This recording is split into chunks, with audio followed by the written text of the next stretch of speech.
Hi, homeroom class. I just wanted to say first, I miss you. But second, I am not going to let this distance stay in between us and our read aloud.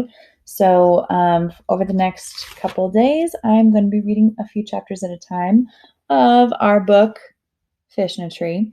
So, listen along with me, and hopefully, it'll make us feel like we are together when we're reading. So I'm going to be reading chapter 26 and 26 through 28 today. I run into a bathroom and hide in the stall at the end. I stand up, pressing myself against the wall, embarrassed and humiliated and never wanting to go back. The door opens and someone comes in. You okay? Keisha asks. No, I'm not. You won an award. Who in the world runs from an award? I'd think you'd be happy. I didn't. I didn't win for real. What are you talking about? She asks. Of course you did. I was there. So remember, Allie just won an award for poetry, but she knew that she didn't actually win the award. It was just a pity award. No, trust me, I didn't. He's just trying to be nice. Why don't you come out of there? You don't understand. Just go away. You're right, Allie. I don't understand. I don't know why you're mad about an award.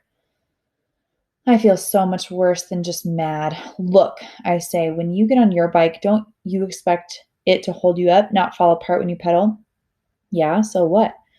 Imagine if every single time you got on your bike, you had to worry that the wheels would come off. And every time you ride, they do. But you still have to ride, and every day. And then you have to watch everyone watch you as the bike goes to pieces underneath you, with everyone thinking that it's your fault and you're the worst bike rider in the world. Why in the world are you talking about bikes and wheels coming off? My brain, I say, leaning my forehead against the cold wall. My brain will never do what I want it to do. Come on, it's not like your brain is broken, so you're not the best speller. So what? Your brain seems to be fine. You don't understand what it's like to be different than everyone else. Wait, have you noticed how different I look than everyone else in our class? It's not the same. Look, you're my friend, the best friend I have here. And if you want to say things like that and make it hard to be your friend, then, well, I'll just wait for you to come to your senses. Oh, you're talking like a fool saying I don't understand what it's like to be different. But the thing is, I'm only different to the people who see with the wrong eyes, and I don't care what people like that think. I laugh a little bit. Albert says the problem is that white people don't have enough melanin. He says that's the thing that makes human skin darker. Well, that boy is bonkers, but he's a smart one. She sounds happy. Now come on out. I lean against the wall for a minute more because it's easier to say my next thing without seeing anyone. It comes from a place so deep inside, it's like it's coming from out of the ground. I just want to fit in for once. I mean, I really do, just to be the same as everyone else.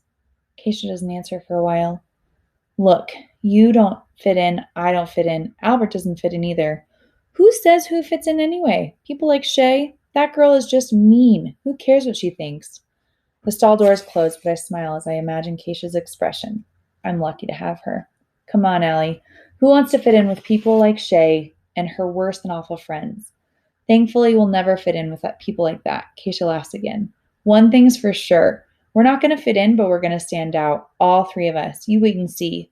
You're going to be famous, a famous artist, and Albert is going to cure cancer or invent talking fish or something. Talking fish? What would they say? Please don't fry me? I push the door open, and her face is just like I imagined. And you're going to have a big baking business, right? Maybe in my spare time. I'm also going to rule the world. I laugh, then swallow hard. Thanks for being my friend, Keisha. Don't go thanking me for that. Thank me for this. I'm going to go tell Shay she has a spot on the back of her fancy riding jacket so we can watch her try to look. Then we can eat the ice cream that you won.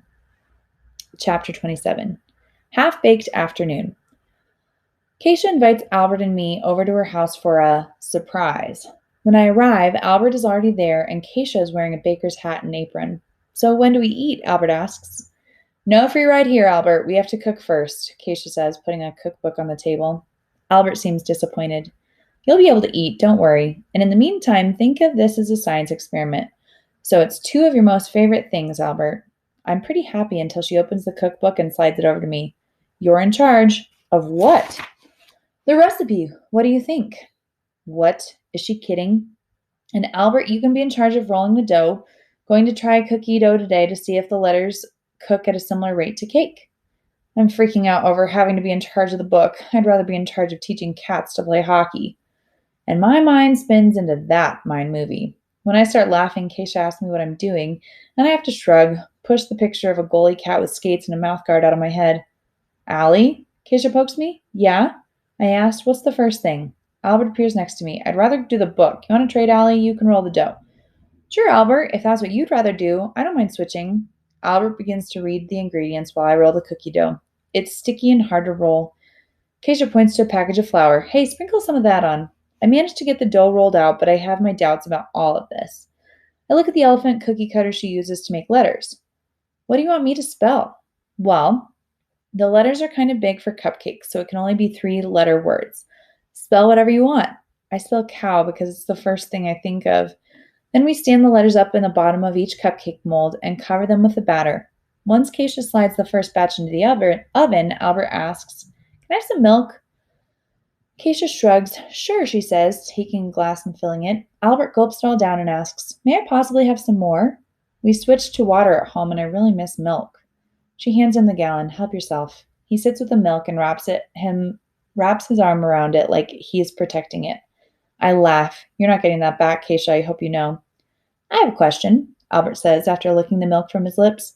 If you spell cow inside a cupcake, can a vegetarian eat it? Boy, Keisha says, you really take everything seriously, don't you? Hey, I turn to the oven. Is it supposed to be smoking like that? Keisha pulls on a mitt. When she opens the door, smoke fills the kitchen. The cupcakes have oozed all over the tops of the pans and fallen onto the bottom of the oven. It's a mess. She groans. Oh, man. You should wait until the oven cools before you wipe it, Albert says. Keisha turns to him. Yeah, thanks, Albert. You're welcome, he says, and she rolls her eyes. She's disappointed that cookie dough will not work for letters. She and Albert figure out that the cookie dough expanded more than we thought it would, and that's why it made such a mess. But I just keep thinking that whenever I write something, it turns into a big mess. Poor Allie. Chapter 28. Deal of a Lifetime. Allie, Mr. Daniels calls me to him as the classroom empties for lunch. Yeah, I ask, heading over. So I've been thinking a lot about some of the answers you give during discussions. I love it when you share your opinions. Thanks, I say, wondering why he really called me up here. And I love your thoughts on Roy G. Biv. I overheard you asking Suki about her grandfather and comparing him to yours. Well, Allie, I'm impressed by you. I shrug. What am I going to say? That he's crazy if he thinks I have anything for brains but a pail full of grasshoppers? Really, you have some wonderful gifts, and your explanation of lonely and alone? That was clever. I glance up at him but stare at my shoes by the time I answer. That was just because I know about those words, alone and lonely, that's all. It was just an unfortunate stroke of luck. He laughs. An unfortunate stroke of luck, huh? I nod. I see. Yeah. Allie, how many kids your age use phrases like unfortunate stroke of luck? I feel like a fish in a wire cage rather than a tank. Can I go to lunch now? Not just yet. I'm wondering, do you ever think one word but a different word comes out of your mouth? Well, yeah, I guess. Does reading sometimes give you headaches?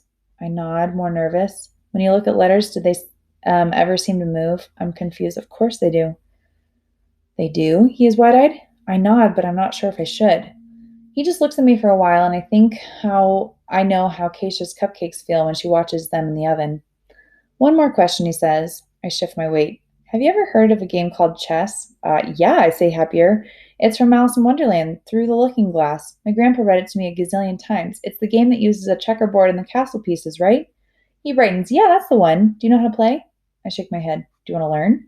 I don't know how. Well, he says, leaning forward and resting his elbows on his knees, I think you'd like chess. I can show you how to play after school, you know, if you'd like. I'd have to stay after school. He thinks for a second. Well, I was thinking of starting a chess club. I thought you could come first so I could teach you to play. And if it works out well, we could invite other kids.